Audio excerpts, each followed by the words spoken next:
Hey, what's going on, everybody? In this video, we're going to be doing a wrap-up of all the books I read in February, so let's get started.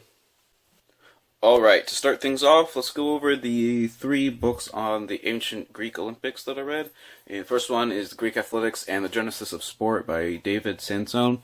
And yeah, I didn't really like this book at all. It was nothing really on the Olympics, and it was just really arcane, and it was more of an anthropology book on how probably the ancient Greeks got some of their athletic traits and social customs from Stone Age hunter-gatherers, and a lot of the arguments just seem like stretches to me, and I did not rate it very well. Next up is The Ancient Olympics by Nigel Spivey, and this was a fairly scholarly work on both the site of Olympia itself and of the Ancient Olympics. I felt sometimes it did get a little bogged down with the political history of the town of Elis, and which owned the site of Olympia in ancient classical times, and also of Olympia itself, and it kind of dragged on a little bit with those portions of the book. But overall, I thought it was a pretty good overview of the ancient Olympics. And lastly, there's The Naked Olympics by Tony Perrottet, and this was probably the more popular history of the 3. Certainly more than Greek Athletics and the Genesis of Sport, but this book dealt a lot more with the athletes themselves in how they would actually go about, how they would go about training before the Olympics, as well as basically an itinerary of each of the 5 days during the Olympics and what events would be held and how they went about it, and even how the spectators would basically suffer through the Olympics, even though it was like an awesome event to go see and watch. Whoops, sorry about that. It could be pretty crazy. Lots of people died just in the stands, for example, from like heat stroke and everything because they didn't have enough water. Also to basically just how brutal the competitions actually were, and even sometimes there were fatalities in some of the events, especially the chariot racing and boxing and the pancraton, which was basically UFC version of ancient Olympics. There was literally the only rule was basically no eye gouging, and that was pretty much it. Considering in the ancient Olympics, the way you lost was either you surrendered by having a hand signal, or you were incapacitated, as in like unconscious or dead. So, anyways, there's that. For the only fantasy book I read in the month of February was The Lives of Locke Lamora by Scott Lynch. It was a really good read, though. I gave it 5 stars, and this covers a bunch of rogues who basically are expert con artists, and they call themselves the Gentleman Bastards, and it was just it was definitely a fun read.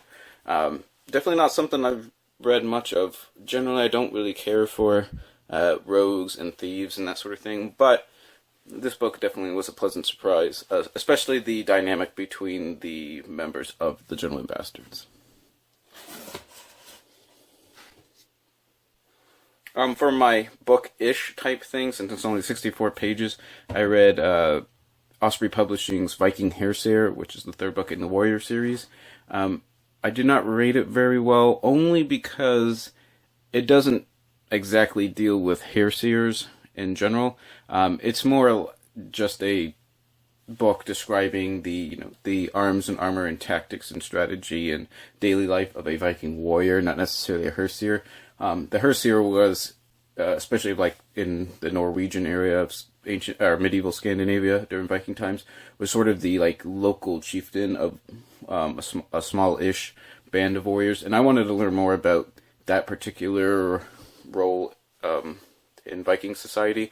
And there's only a few mentions of actual herseers in the whole book, so even though it's got great illustrations and tons of information, it doesn't exactly deal with herseers, and that's why I rated it low. Now on to the other history books. I read Get Well Soon by Jennifer Wright, and this is a super snarky popular history of certain diseases and plagues that have humanity has suffered through in the past 2,000 years or so. And I gave it 5 stars just because it was super readable, but it was also really funny and kept me interested the whole time, and I highly recommend it if that sounds interesting to you. As you guys know, I also love Roman history, and that's why I read SPQR, A History of Ancient Rome by Mary Beard, and this came out just a couple years ago. And pretty much everything Mary Beard puts out is going to be highly rated. I felt this book in particular, was it was just kind of run-of-the-mill, and I don't know if that's just because I've already read a lot of historical works on ancient Rome. I think if you are new to the subject, this would definitely be a good starting point, but to me, there wasn't anything super special about it. And lastly, probably my favorite of the month, well, actually, yeah, definitely my favorite of the month, is A World Undone, The Story of the Great War by G.J. Meyer.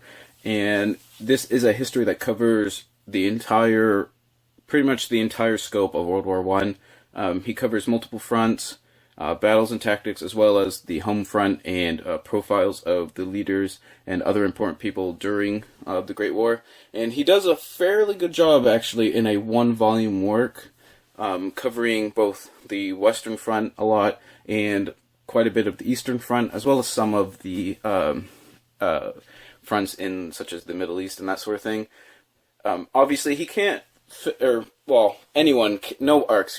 one can fit everything in just a one-volume work of the Great War, but I think he has done probably the most noble job I've read of a single-volume history of World War I, and I haven't done a review of it quite yet, but it's definitely a 5 out of 5 stars, and I encourage you, if you enjoy military history or World War I in particular, you should definitely check out G.J. Meyer's A World Undone.